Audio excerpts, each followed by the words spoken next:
Today I'm going to show you how to change a snap on your BigMouth leaf and lawn bag holder. To start, you have your anvil. Your anvil has two sides to it. One side is pointed and one side is smooth. The smooth side is for the button. If you look at the button, it has a smooth side, it fits in there nice and snug. For this demo, we're not going to be using the button, so I'm just going to put that aside for now. We're going to be using the eyelet. The eyelet has a hole at the bottom and fits inside the pin of the anvil, just like that. We have a hole right here. That's where we're placing the button. We're going to take this and align it into the hole and put it right through.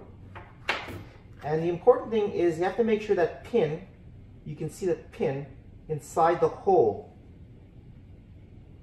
There you go. The pin of the anvil has to be dead center of the eyelet. We're going to take our socket, put it down. We're going to take our flaring tool. Now we're going to bang on it. We're going to feel it, and we can see that there's still movement on it. So it needs to be hammered in just a little bit more.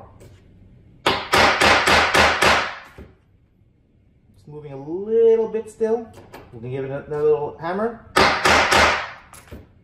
Okay, that feels good, but now we're going to do our test.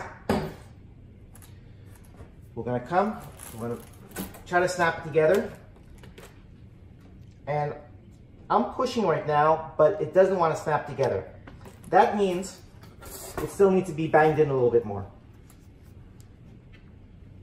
So once again, I take the anvil. It's really important to align it dead center with the hole. I'm going to take my flaring tool and my hammer. I'm going to bang in it again. That should do it. We're going to do our test again. Ah, you heard the snap. That's good. So remember, if you ever have any problem with it snapping together, you take out your flaring tool and you just compress the eyelet a little bit more. There you go.